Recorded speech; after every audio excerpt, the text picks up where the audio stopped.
Ito na nga, may nag-book pa talaga ng cake, no? Magpapapick up ng cake, tas ingatan daw, baka daw masira yung design. So, anong expectation nyo dito, mga paps, no? May iwasan ba natin di masira yung cake ni madam? O, ano ba yan? Cake po kasi yan eh, natural masisira po yan, madideform yan pag habang bumabiyahe ako. No? Possible po talaga na masira yan.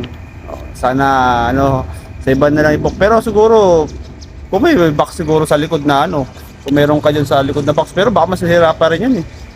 Kaya negative, sorry po, pass po muna tayo dyan sa ano, cake nyo, no? Papadeliver nyo yung cake o pipick upin na cake. Yan, negative po tayo dito, sorry po. X. Mahirap kumuha nito, baka mamaya abonuhan ko pa eh, no? Pag hindi nagustuhan, baka sabihin, uy kuya, nasira mo yung cake. Nako po, yun ang mahirap dyan, ano? Baka mamaya eh, pabayaran pa sa akin, ako. Sayang naman yung biyahe. Kaya mahirap na. Siguro, wag na lang muna, no? Pas na lang. Kayo mga paps, kukunin nyo ba to? Sige nga, mga paps, kukunin nyo nga to. Patingin nga ako ng comment nyo.